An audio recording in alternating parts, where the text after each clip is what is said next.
لیکن اب ایسا لگتا ہے کہ حماس غزہ میں ایک قوت کے طور پر موجود رہیں گے، بھلے ہی وہ مغربی کنارے میں قائم فلسطینی اتھارٹی سمیت دیگر فلسطینی کرداروں کو حکمرانی سونپنے پر آمادہ ہو جائیں۔ مصر غزہ کی تعمیر نو کے ان منصوبوں پر کام کر رہا ہے جو امریکی صدر ڈونلڈ ٹرمپ کی اس تجویز کے متبادل کے طور پر ہے کہ وہ اس علاقے پر قبضہ کر لے اور اس کی پوری شہری آبادی کو خالی کر دے۔ گزشتہ روز وائٹ ہاؤس میں امریکی اور یوکرینی صدور کے درمیان ہونے والی تکرار کے بعد نیٹو کے سیکریٹری جنرل مارک روٹے نے کہا ہے کہ ولادیمیر زیلنسکی کو ڈونلڈ ٹرمپ کے ساتھ تعلقات بحال کرنے کا راستہ ڈھونڈنا ہوگا۔ بی بی سی سے بات کرتے ہوئے نیٹو کے سیکریٹری جنرل کا کہنا تھا کہ وائٹ ہاؤس میں دونوں ممالک کے صدور کے درمیان ہونے والی بحث کے بعد وہ زیلنسکی سے 2 مرتبہ بات کر چکے ہیں۔ It's crucial for Ukraine to prevail, and we have to avoid that Putin would get his way with and in Ukraine, because it's not only a problem for Ukraine, it is also a threat to all of us here in the UK, all over NATO, including Canada and the US. If Russia... صدر Zelensky سے ہونے والی بات چیت کا ذکر کرتے ہوئے ان کا کہنا تھا کہ ہمارے درمیان جو بات ہوئی وہ میں بتا نہیں سکتا۔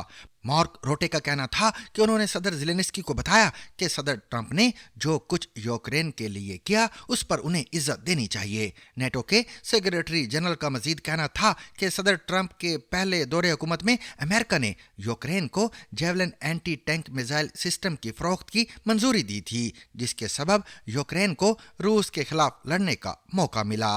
ہمیں یہ کریڈٹ ٹرمپ کو دینا پڑے گا۔ پاکستان کے صوبے بلوچستان کے ضلع خزدار میں نامعلوم مسلح افراد کے حملے میں وڈیرہ غلام سرور موسیانی سمیت جمعیت علماء اسلام JUI کے 2 رہنما ہلاک ہو گئے ہیں۔ ان کی گاڑی پر نامعلوم افراد نے زہری کے علاقے تراسانی میں سنیچر کی شب گھات لگا کر حملہ کیا تھا۔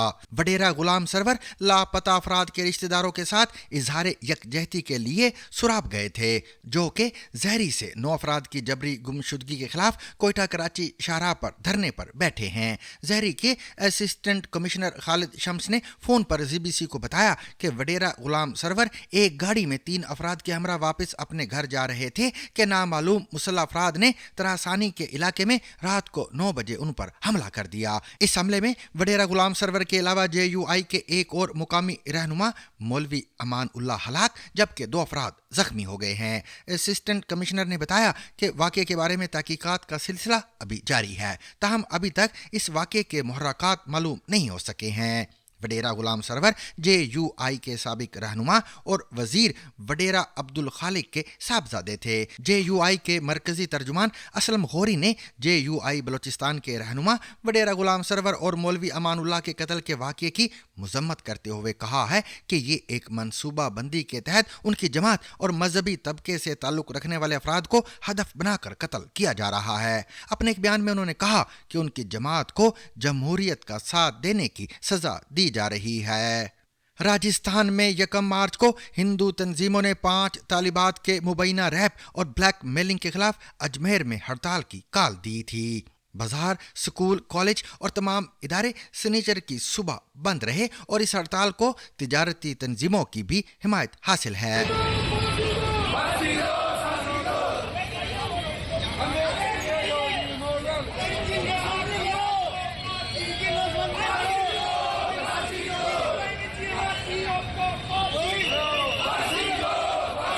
اس سے قبل 26 فروری کو ہندو تنظیموں نے اجمیر ڈویژن کے 3 اضلاع میں ایک ریلی کا اہتمام کیا تھا۔ دراصل اجمیر ڈویژن کے بیور ضلع کے وجے نگر پولیس اسٹیشن میں 16 فروری کو 3 FIR درج کی گئی تھی۔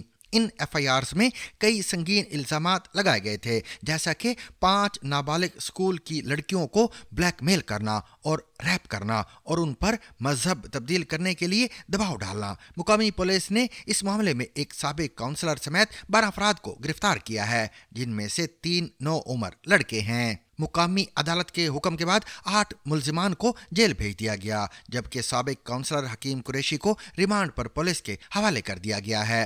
تمام 9 عمر بچے اصلاحی سینٹر میں ہیں، لیکن ہندو تنظیموں کے اس واقعے کے خلاف احتجاجی سرگرمیاں مسلسل بڑھ رہی ہیں۔ وجے نگر تھانے کے انچارج کرن سنگھ نے ZBC کو بتایا کہ 3 FIRs 16 تاریخ کو درج کی گئیں۔